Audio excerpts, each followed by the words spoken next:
لا حول ولا قوة إلا بالله العلي العظيم. أعوذ بالله من الشيطان الرجيم. بسم الله الرحمن الرحيم. الحمد لله رب العالمين، والصلاة والسلام على أشرف الأنبياء والمرسلين سيدنا ومولانا أبي القاسم محمد. اللهم صل على محمد وعلى آل بيته الطيبين الطاهرين المعصومين المظلومين، ولعنة الله على أعدائهم أجمعين. أما بعد، فقد قال الله الحكيم في كتابه الكريم: بسم الله الرحمن الرحيم. وما خلقت الجن والإنس إلا ليعبدون. صلوات بر محمد وآل محمد.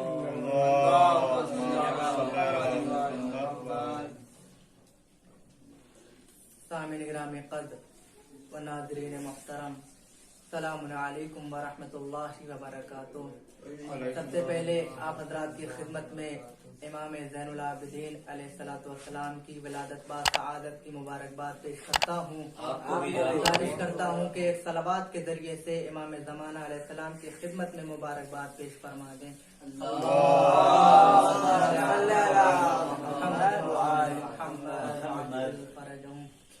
امام سجاد علیہ الصلوۃ والسلام کی ولادت با سعادت ہے، اس لیے عنوان سخن ہے عبادت امام سجاد علیہ السلام. اس عنوان کے ذیل میں میں آپ کی خدمت میں امام کی زندگی کے 2-3 واقعات پیش کرنے کی سعادت حاصل کرنا چاہتا ہوں. چونکہ تاریخ میں یہ جملے موجود ہیں کہ قد بلغ من العبادت ما لم یبلغہ احد. امام سجاد علیہ السلام عبادت کی اس منزل پر فائز تھے کہ جس منزل پر کوئی بھی فائز نہ ہو سکا. امام علیہ السلام عبادت کی اس منزل پر پہنچے ہوئے تھے کہ جس منزل پر کوئی بھی پہنچ نہ سکا. عزیزوں، تاریخ میں ملتا ہے کہ آپ روزانہ 1000 رکعت نماز پڑھتے تھے.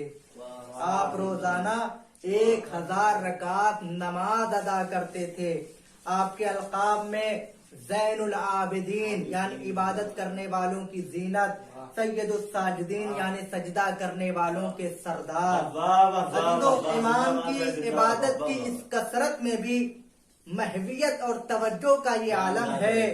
آپ غور فرمائیں گے کہ شیطان ملعون اژدہے کی شکل میں آپ کے مصلی کے قریب آتا ہے اور آپ کے پائے اقدس کے انگوٹھے چبانے لگتا ہے، اور جب آپ کے خشوع و خضوع پر کوئی فرق نہیں پڑتا تو عاجز آ کر چلا جاتا ہے اور فضا میں ایک آواز گونجتی ہے کہ انت زین العابدین حقا. تو حقیقی زین العابدین ہے. تیری عبادت پر شیطان کے ورغلانے کا اثر نہیں پڑ سکتا. صلوات پڑھیے بر محمد وآل محمد.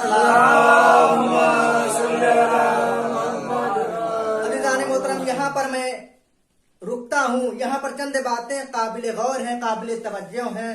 پہلی بات یہ ہے کہ شیطان اژدہے کی شکل میں کیوں آیا؟ کیا کوئی اور شکل ممکن نہیں تھی؟ بھئی شیطان تو مختلف شکلیں اختیار کر سکتا ہے. پھر اسے یہی شکل کیوں پسند آئی؟ کیا کوئی اور شکل ممکن نہ تھی؟ تو عجب نہیں کہ اس میں راز یہ رہا ہو کہ اسی شکل میں حضرت آدم علیہ السلام کے پاس آ کر کے آزما چکا تھا اور اپنے خیال میں کامیاب بھی ہوا تھا. اس لیے اس نے سوچا کہ اس آدم کو بھی اسی انداز سے اپنی طرف کھینچ لیا جائے. لیکن عزیزو، جلالت امامت نے آواز دی کہ ابلیس، آدم کی منزل اور ہے، آدم آل محمد کی منزل اور. نعرے حیدری حیدری آواز بلند، نعرے صلوات.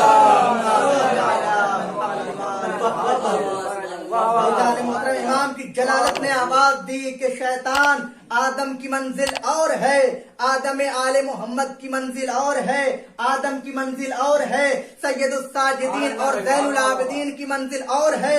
ذرا یاد کر، تو نے خود اعتراف کیا تھا کہ پروردگار تیرے مخلص بندوں کو نہیں بہکا سکوں گا، تو اب کس لیے آیا ہے؟ ابلیس کہے گا، شیطان آواز دے گا کہ بھئی میں بھی دنیا کو یہی بتانا چاہتا ہوں کہ جن بندوں کے مقابلے میں نے اپنی شکست کا اقرار کیا ہے وہ ایسے بندے ہیں۔ میں دنیا داروں کے مقابلے میں اپنی شکست کا اقرار نہیں کرتا، میں اہل دنیا کے سامنے اپنی ہار نہیں مانتا۔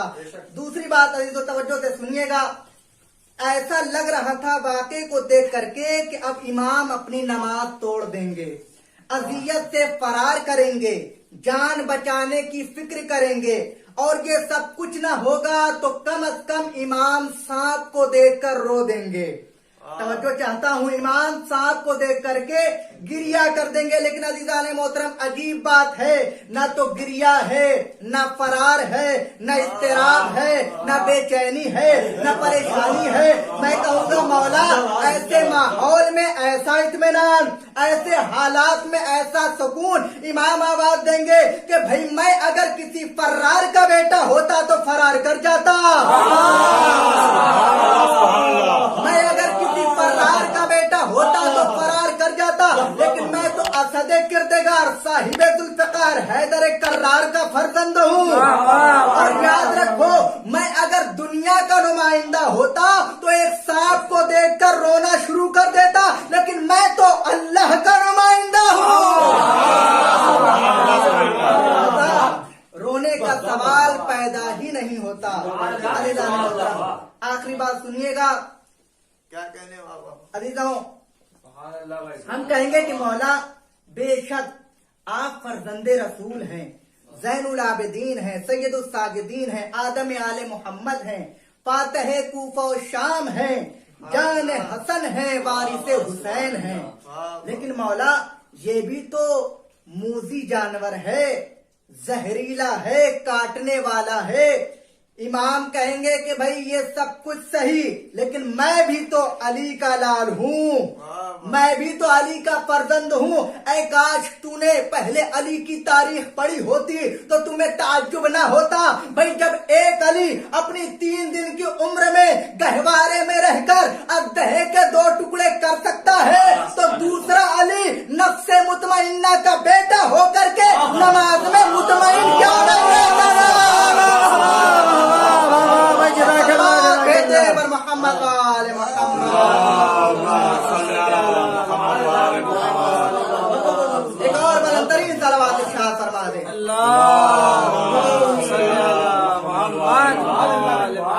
محترم، اب آئیے آپ کی خدمت میں امام کے بچپن کا واقعہ پیش کرنا چاہتا ہوں اور گفتگو تمام ہے انشاءاللہ۔ یہ واقعہ 14 ستارے میں مذکور ہے۔ مولانا ندیم الحسن کراروی صاحب نے بہار الانوار کے حوالے سے اس واقعے کو لکھا ہے۔ واقعہ یہ ہے کہ ابراہیم ابن ادہم کہتے ہیں کہ ایک مرتبہ میں حج کی طرف جا رہا تھا کہ اپنے قافلے سے بچھڑ گیا تھا اور ادھر ادھر پھر رہا تھا، یہاں تک کہ ایک جنگل میں پہنچ گیا۔ میں کیا دیکھتا ہوں کہ ایک نوعمر لڑکا ہے جو پیدل سفر کر رہا ہے، ایک چھوٹا سا بچہ ہے جو پیدل سفر کر رہا ہے۔ اسے دیکھ کر وہ بھی اس حالت میں کہ نہ تو اس کے پاس کوئی سامان تھا، نہ کوئی اس کے پاس سواری تھی اور نہ اس کا کوئی ساتھی تھا۔ میں حیرت میں پڑ گیا، مجھے بہت تعجب ہوا۔ میں اس کے قریب گیا، میں نے کہا صاحبزادے یہ لقو در صحرا اور تم تن تنہا، آخر ماجرا کیا ہے، معاملہ کیا ہے؟ ذرا مجھے بتاؤ تو صحیح کہ تمہارا زاد راہ کیا ہے اور تمہارا راحلہ کہاں ہے اور تم کہاں جا رہے ہو؟ ابراہیم ابن ادہم کہتے ہیں کہ جیسے ہی میں نے یہ سوال کیا، اس نوعمر بچے نے نہایت ہی فصیح و بلیغ انداز میں جواب دیا اور کہا کہ اے شیخ، تم نے مجھ سے یہ پوچھا ہے کہ میرا راحلہ کہاں ہے، میرا زاد راہ کیا ہے اور میری سواری کہاں ہے، میں کہاں جا رہا ہوں، تو سنو زادی تقوایا وراحلتی رجلایا وقصدی مولایا. میرا زادیرا میرا تقوا ہے، میری سواری میرے دونوں پاؤں ہیں، اور میرا مقصود میرا پروردگار ہے، اور میں حج کے لیے جا رہا ہوں.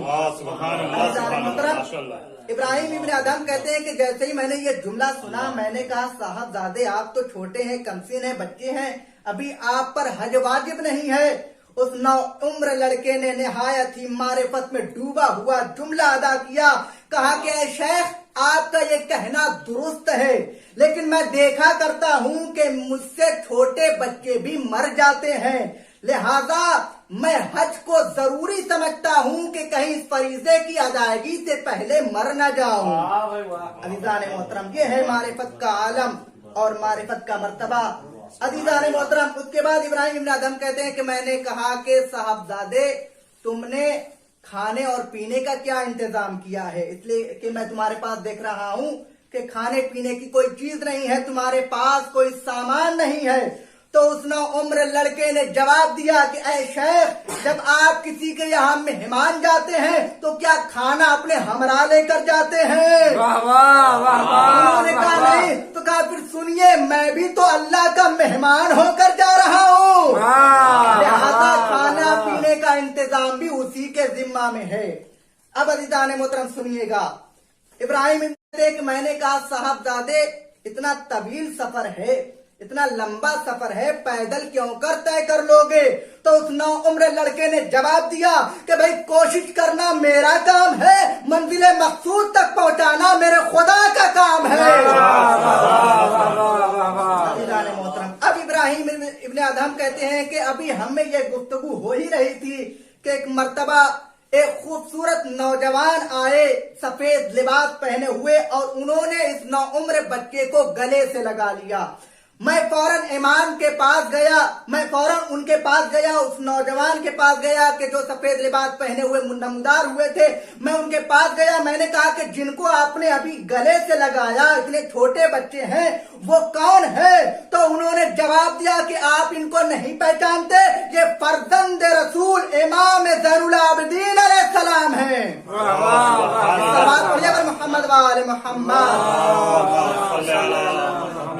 ابراہیم ابن ادہم کہتے ہیں کہ میں فوراً امام کے پاس گیا، میں نے کہا کہ مولا جلدی سے مجھے بتائیے کہ جنہوں نے آپ کو گلے سے لگایا تھا وہ کون تھے، اتنے خوبصورت نوجوان. تو امام نے جواب دیا کہ تم انہیں نہیں پہچانتے، وہ حضرت خضر نبی تھے. ان کا فریضہ یہ ہے کہ یہ روزانہ ہماری زیارت کے لیے آیا کرتے ہیں. محترم، یہاں پر ایک نقطہ گزارش کر کے گفتگو کو تمام کر دوں. جناب خضر علیہ السلام وہ ہیں کہ جو جناب موسیٰ جیسے کلیم اللہ، اولو العزم پیغمبر، صاحب شریعت، صاحب توریت کو اپنی شاگردی کے لائق نہیں سمجھتے ہیں، لیکن فرزند حسین امام زین العابدین کے سامنے زانو ادب تہ کرتے ہوئے نظر آ رہے ہیں. محترم، انہی جملات کے زیر سایہ خدا کی بارگاہ میں دعا ہے کہ ہمارے اس قلیل سی عبادت کو شرف قبولیت عطا فرمائے. خدایا تجھے واسطہ ہے کہ ہر معصومین علیہ الصلوۃ والسلام کا ہمارے گناہ صغیر اور کبیرہ کو معاف فرما، ہمارے والدین کے گناہ صغیر اور کبیرہ کو معاف فرما.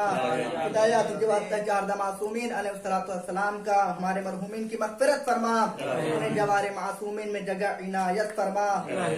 خدایا ہمیں علم و عمل کی توفیق عطا فرما، ہمیں امام زین العابدین علیہ الصلوۃ والسلام کی دعاؤں کو سمجھنے اور ان کی سیرت پر عمل کرنے کی توفیق عطا فرما. آخر امام کے ظہور میں تعجیل فرما، اور ہمیں حضرت کے اعوان و انصار جانثار مددگار میں شمار فرما. ربنا تقبل منا انك انت السميع العليم برحمتك يا ارحم الراحمين. اللهم صل على محمد وعلى محمد وعجل فرجهم.